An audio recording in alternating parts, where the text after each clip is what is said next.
Une charte pour harmoniser le dialogue entre les patients handicapés et le monde hospitalier signée hier à Troyes.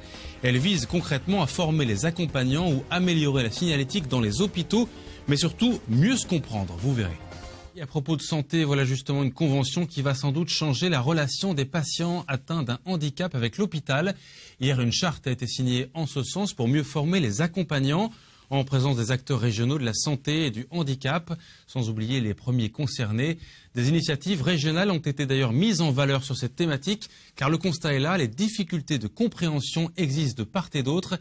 Elles s'apparentent souvent à une double peine. Reportage Christian Vira. Associations et professionnels de santé se sont réunis le temps d'une matinée au centre de congrès de l'Aube afin d'évoquer l'amélioration de l'accès aux soins pour les personnes handicapées. Il y a un constat de déficit absolument colossal dans l'accès aux soins. Et je vais vous dire aujourd'hui, c'est complètement inadmissible que dans certains hôpitaux, parce que vous arrivez avec une personne handicapée, on vous dit « il n'y a pas de place en réanimation, ça ne sert à rien ». Donc, c'est parce qu'ils n'ont pas été formés, parce qu'ils n'ont pas été sensibilisés, parce qu'ils n'ont pas de partition sur l'accès aux soins des personnes handicapées. Être handicapé et pas soigné est une double peine. Le directeur de l'hôpital le reconnaît lui-même, à Troyes ou ailleurs, l'accessibilité ne résout pas tout. Le cas le plus difficile, ce sont les troubles psychiques.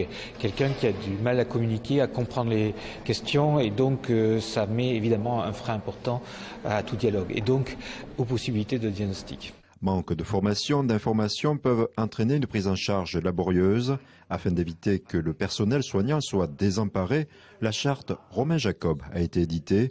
Les professionnels s'engagent à trouver des solutions qui reposent souvent sur la coordination. Actuellement, ce que l'on fait, qui est en cours de test et il faudra faire un bilan et l'améliorer, c'est cette fiche de liaison justement qui permet de connaître exactement les personnes et dès leur arrivée, d'une certaine façon, d'avoir les bonnes réactions face à elles.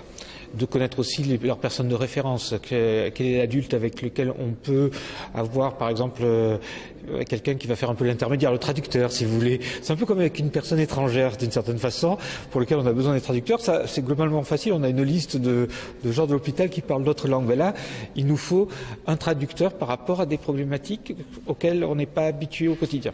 Pascal Jacob est à l'origine de cette charte nationale. Il a trouvé ici dans l'Aube une mobilisation qui le rassure. On trouve des gens très sensibilisés, mais à tous les niveaux, au niveau du conseil régional, au niveau du conseil général, au niveau de l'hôpital, au niveau... Je suis heureux de voir qu'il y a un endroit où on n'a pas eu besoin d'aller chercher les gens par la main pour leur demander de travailler ensemble. La charte sera affichée dans l'ensemble des structures d'hospitalisation. Son objectif, engager et fédérer les acteurs du soin pour améliorer la prise en charge des personnes en situation de handicap. Après la santé, la solidarité...